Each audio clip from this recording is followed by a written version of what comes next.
کو آباد رکھے، ان کے سارے گھرانے، ان کے سارے گھرانے، ان کے سارے گھرانے کو ہی شاد رکھے۔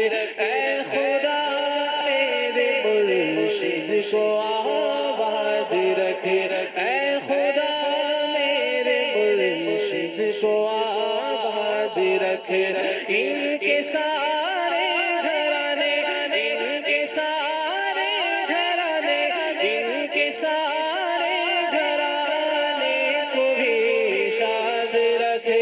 اے خدا میرے مرشد کو آباد رکھے۔ الحمدللہ، تو یہ گھر کے مدنی ماحول پر ہے۔ بچے کے سامنے ہم نمازیں پڑھیں گے تو وہ بھی اس کی نقالی کرے گا، اور اگر بچوں کے سامنے ماں باپ لڑیں گے تو یہ آپس میں اس کی ٹریننگ لیں گے اور ریہرسل کریں گے ایک دوسرے کو مارنے کی یا بولا بولی کرنے کی۔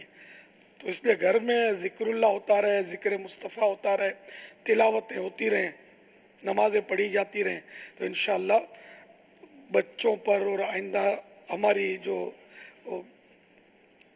نسلیں جو آ رہی ہیں تو ان پر اچھا اثر پڑے گا انشاءاللہ، یہ اگر روٹین رہی تو۔